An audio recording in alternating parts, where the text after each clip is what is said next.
మా వల్ల కాదు, నా వల్ల కాదు అనే మాట ఎప్పుడొస్తుందయ్యా అంటే, నువ్వు నిరుత్సాహంతో నింపబడినప్పుడు ఇక నా వల్ల కాదు, ఇక నేను చేయలేను, ఇక నేను భరించలేను, ఇక ఈ కాపురం నేను చేయలేను, ఈ ఉద్యోగం నేను చేయలేను, ఈ చదువు నేను చదవలేను, ఈ పని నేను చేయలేను, ఈ పరిచర్య నేను చేయలేను అని ఎప్పుడు నువ్వు అంటావయ్యా అంటే, నిరుత్సాహము ఆవరించినప్పుడు. సహోదరులు దయచేసి గమనించండి, సైతానుకున్న ఒకే ఒక్క ఆశ ఏమిటంటే, నువ్వు నీ జీవితంలో దేవుడు చెప్పింది నువ్వు చేయకూడదు, దేవుని చిత్తము నీ జీవితంలో జరగకూడదు. ఎందుకని? దేవుడు చెప్పింది నీ జీవితంలో జరిగినట్లయితే నువ్వు విజయం సాధిస్తావు, దేవుడు సంతోషిస్తాడు. అది సైతానుగాడు ఓర్వలేడు. కాబట్టి ఏం చేస్తాడో తెలుసా? ఏదో విధంగా నీ పని ఆగిపోవాలి, నీ ప్రయత్నం సగంలో వదిలేసేయాలి. నువ్వు ముందుకు సాగకూడదు, నువ్వు విజయం సాధించకూడదు. ఇది సైతానుకున్న ఒకే ఒక్క ఆశ. కాబట్టి ఏం చేస్తాడు? నువ్వు చేసే పనిని హేళన చేసేవారిని పంపిస్తాడు.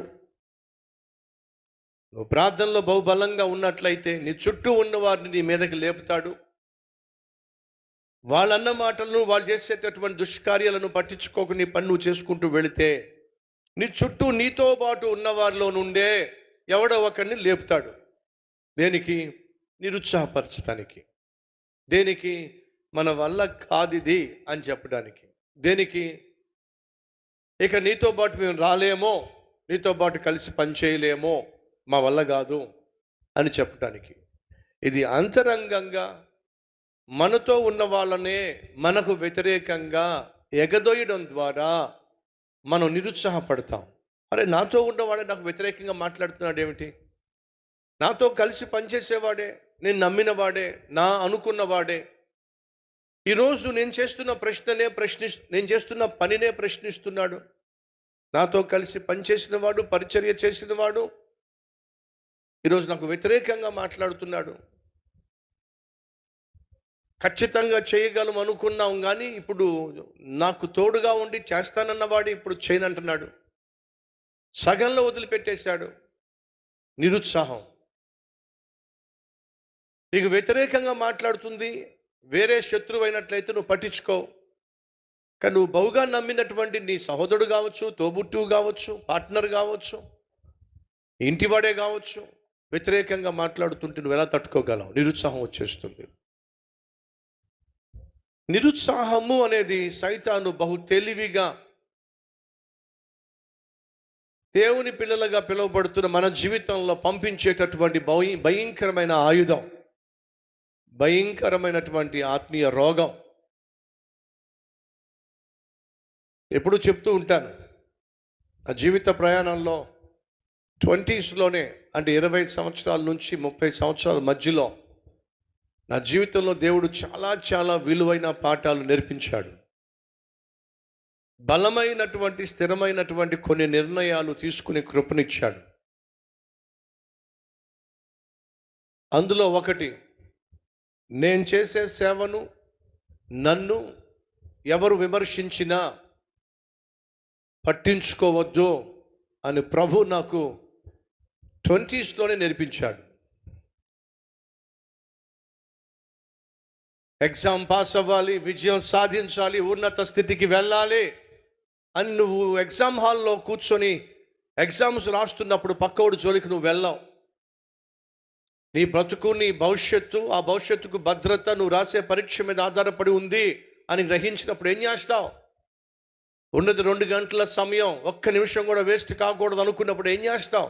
నీ పరీక్ష పత్రం రాసుకుంటూ వెళ్తావు. ప్రతి ప్రశ్నకు జవాబిచ్చే ప్రయత్నం చేస్తావు. అటువైపు చూడవు, ఇటువైపుకు చూడవు, ముందుకు చూడవు, వెనక్కి చూడవు. ఎందుకని? నీ బ్రతుకు, నీ భవిష్యత్తు, నీ భద్రత నువ్వు రాసే పరీక్ష మీద ఆధారపడి ఉంది కాబట్టి ఆ పరీక్షలో దిగ్విజయం సాధించాలి అని చెప్పి నీకున్న శక్తియుక్తులన్నింటినీ ఉపయోగించి ఆ పరీక్ష పత్రం రాసే ప్రయత్నం చేస్తావు. ఆ పరీక్షా పత్రం సంపూర్ణం చేసేంత వరకు అటు ఇటు చూడవు. పక్కన పనికి మాలోడు ఉంటాడు. వాడు పనికి మాలిన వాడు ఎందుకు అంటున్నాడంటే వాడికి పరీక్ష రాయడం కూడా చేత కాదు.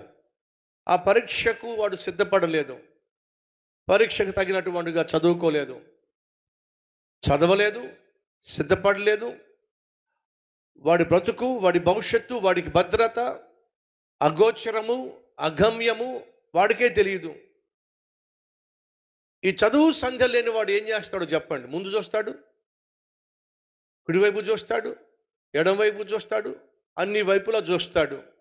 ఎందుకని? వాడికంటూ ఒక బ్రతుకు కానీ, వాడికంటూ ఒక భవిష్యత్తు కానీ, వాడికంటూ ఒక భద్రత కానీ లేదు. కాబట్టి వాడు దిక్కులు చూస్తూ ఉంటాడు. వాడి పేపర్ చూస్తాడు, వీడి పేపర్ చూస్తాడు, వాడిని కాపీ చేసే ప్రయత్నం చేస్తాడు, వీడిని కాపీ చేసే ప్రయత్నం చేస్తాడు, వాడిని డిస్టర్బ్ చేస్తాడు, వీడిని డిస్టర్బ్, కొంచెం చూపించరా అంటాడు. చూపించకపోతేనేమో కసురుకుంటాడు, విసురుకుంటాడు, బయట రాని సంగతి చూస్తానంటాడు. ఇవన్నీ ఎవడు చేస్తాడా అంటే పనికిమాలోడు చేస్తాడు.